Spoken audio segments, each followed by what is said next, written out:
Hey, balancing the quality system, part three. So in this section, what I want to do is go through some of the material we covered in the previous sessions, but really look at it through the eyes of the maturity model, in terms of how mature your QMS is, in terms of actually delivering to those three customer types, and also at a more basic level, understanding whether you know who those customers are, and whether you're actually even beginning to actually deliver to their expectations. Um, Now, this is the maturity model. You would have seen it in the diagnostic, you would have seen it in the reports. It goes from unaware to aware to learning to mastery. I just want to cover some of the background of how this model was derived. Um, it was actually derived based on a model that's used in training and development for many years, termed the conscious competence model or framework. And it really covers the different stages you go through when you learn a new skill. And that skill could be, playing the piano, learning a new language, learning how to cook, anything where at the very beginning you're not very good at it, and at the very end you're actually highly competent. And it's got two aspects to the framework in terms of whether you are conscious or unconscious of your competence, and whether you're actually competent or incompetent at that activity. So at the very beginning, when you're learning a new skill, for instance, say playing the piano, you basically don't know what you don't know. You don't know how bad you are at playing the piano. You don't know, what gaps in your knowledge are. You may have great aspirations and lots of energy and drive to actually want to learn the piano, but really you don't know how bad you are, and until you actually start playing the piano, that you're completely oblivious to the challenges ahead in terms of becoming competent on that musical instrument. So at this stage, you're what is known as unconsciously incompetent.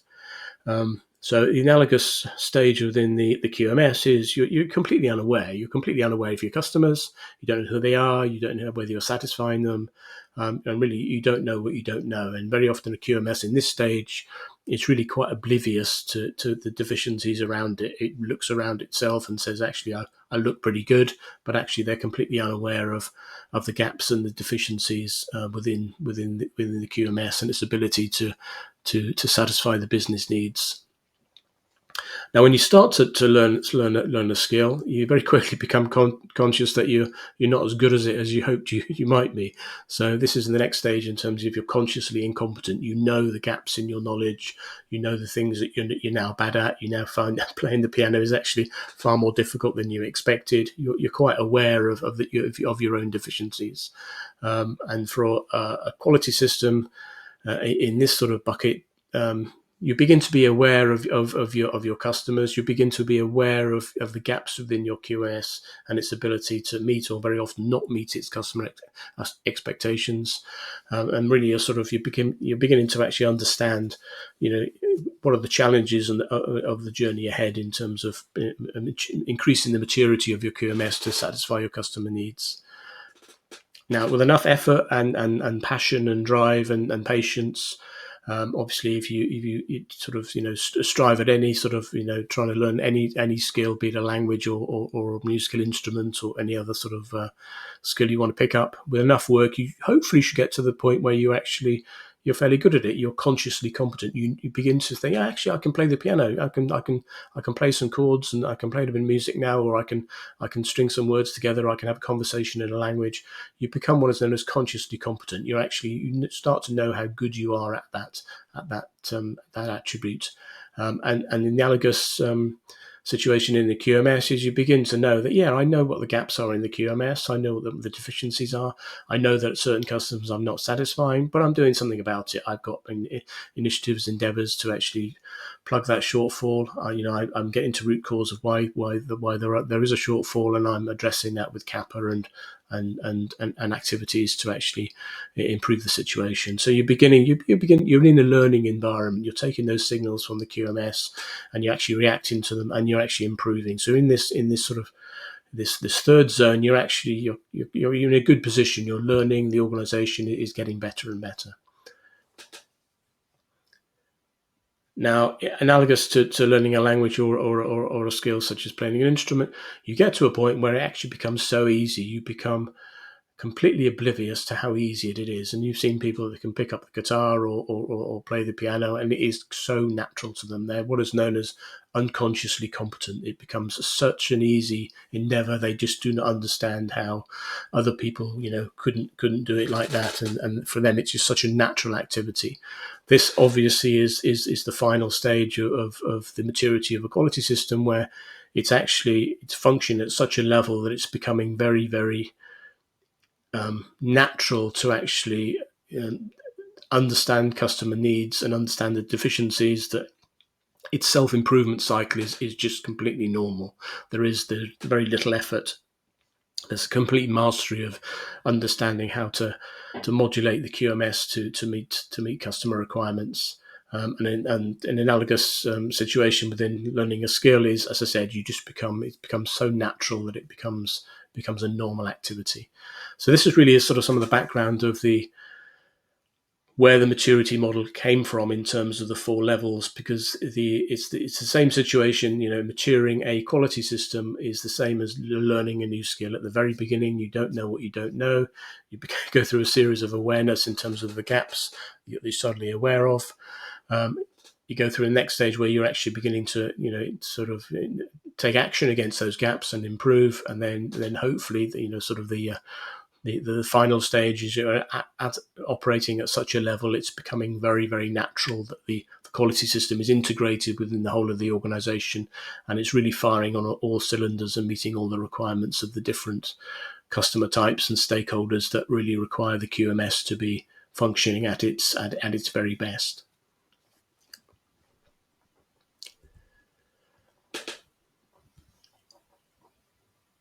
Now, the following slide really covers some of the attributes of a balanced QMS through the eyes of those different levels in terms of going from unaware to mastery.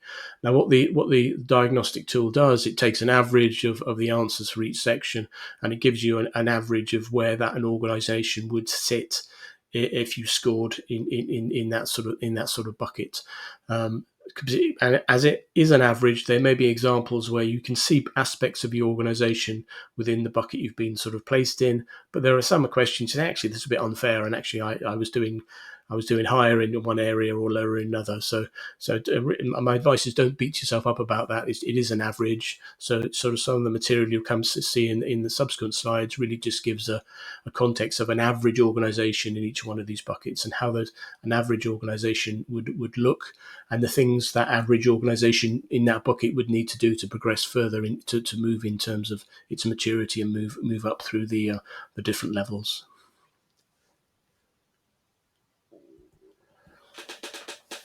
Now, the baseline is unaware, and basically, organizations in this level really have a QMS that really is unbalanced, basically, even to the extent of not knowing who their customers are, or even understanding the concept of the customers of the QMS. This is a very alien concept for some organizations.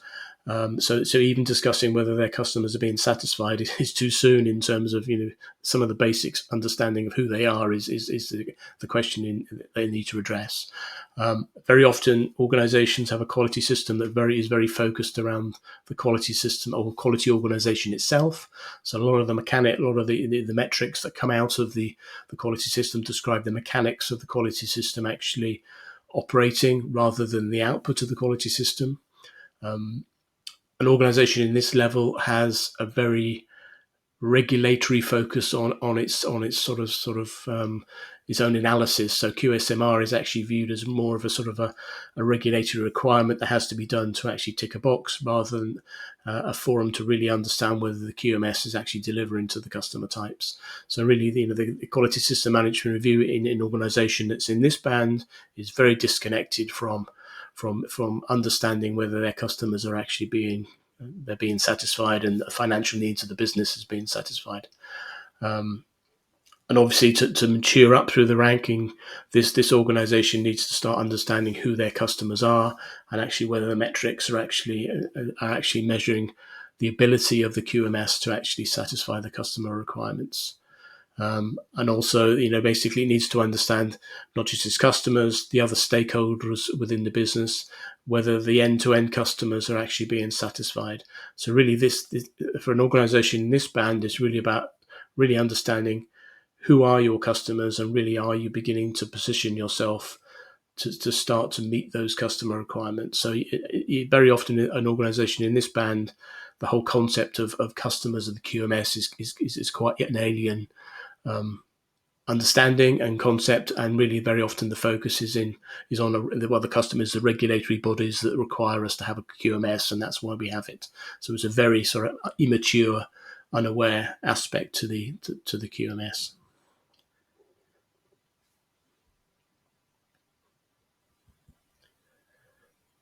So this slide really just summarizes what I've covered in the previous slide. Really, again, it's very centered on itself, unaware of its customer needs, and really needs to move the quality organization away from a very compliance focused aspect, and really start understanding the four customer groups, or the three customer groups, and really understanding whether they're actually being satisfied, and starting to drive metrics. So whether the QMS is actually meeting their needs, or not meeting their needs, or exceeding their needs. And really, again, the maturity onto moving the organization to the aware level really is really starting to reposition the QSMR as a forum to add value to the whole business, with inputs from the broader organisation. So it's less of an inwardly looking forum in terms of looking at the quality organisation. It's beginning to look out of the organisation in terms of the other stakeholders, and having broader conversations whether the whole quality system and the organisation is actually meeting the requirements of the customer needs through the activities of the QMS.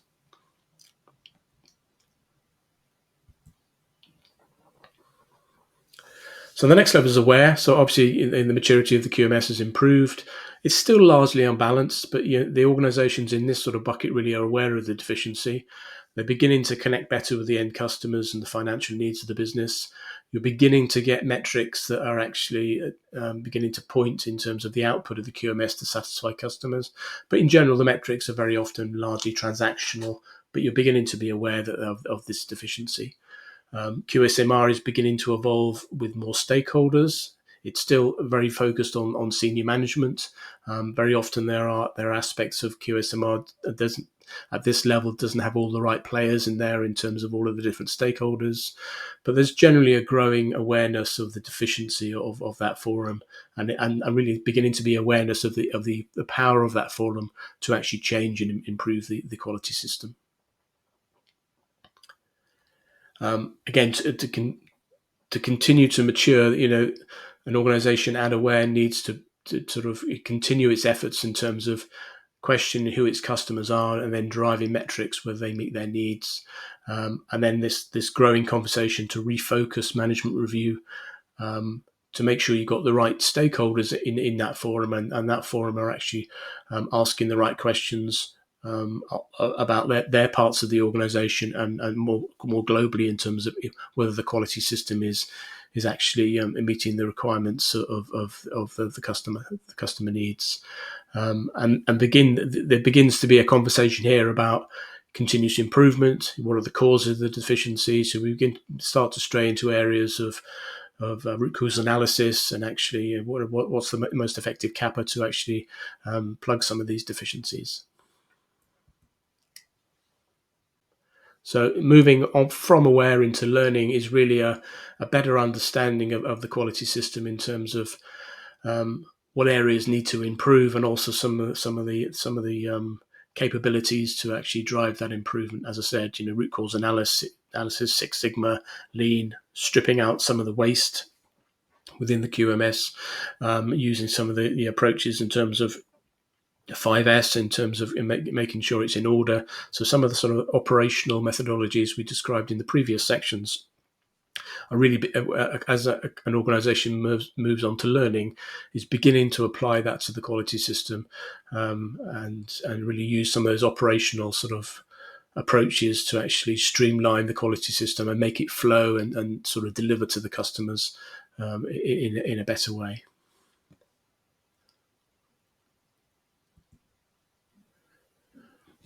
Now, an organisation at the learning level really is fully conscious of the gaps it has, and it's got a really mature way of actually plugging those gaps. It's more balanced.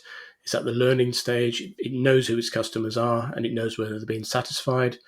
No one customer type is dominating.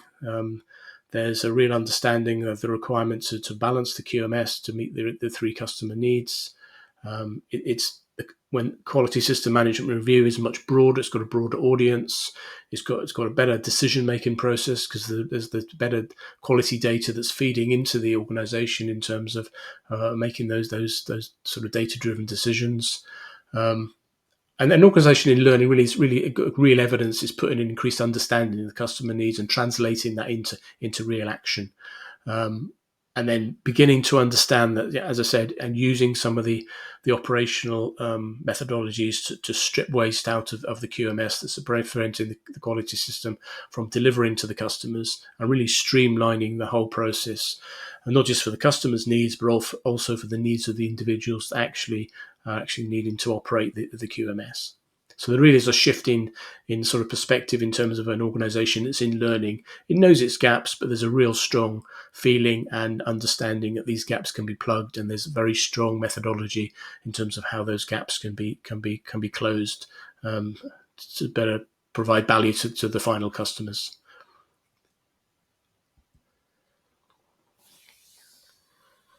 And again, and as an organisation's in learning, it really does understand what those gaps are, and it's beginning to address them.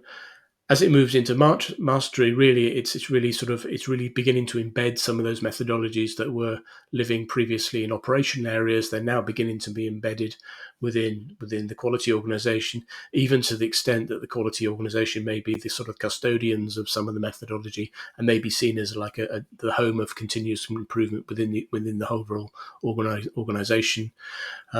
An organisation, as it moves into mastery, really needs to start connecting. It's beginning to ask itself, how can I better connect with the final customers of the QMS? Because if I can connect with them in a better way, I can understand whether I'm actually satisfying their needs. And to move on to mastery, really, the quality system management review really is the forum where that forum really adds value to the overall business. It is the forum that is not sort of dominated by the quality organisation, but it is seen as the ability as a forum to improve the ability of the whole organisation to deliver not just on the customer needs, the external needs and the regulatory needs, but also the financial needs of the organisation.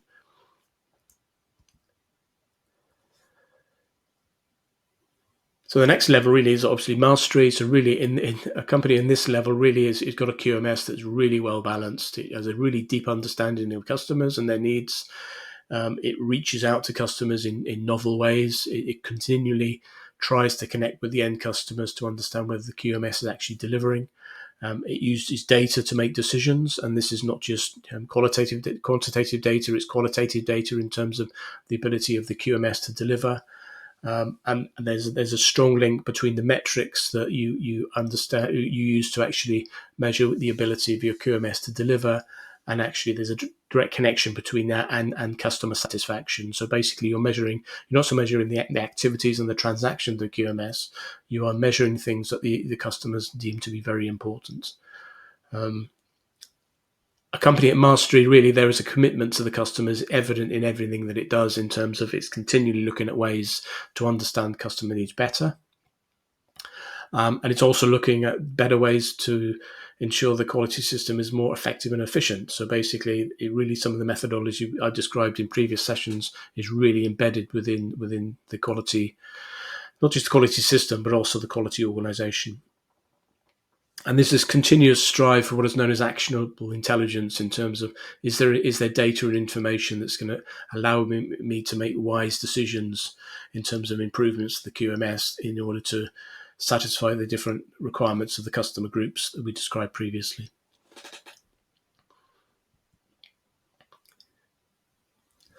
I mean, and at this level, really, the guidance is if you're doing this at this level, the most important thing is to continue at this level. There is potential for an organisation at mastery to slip back and become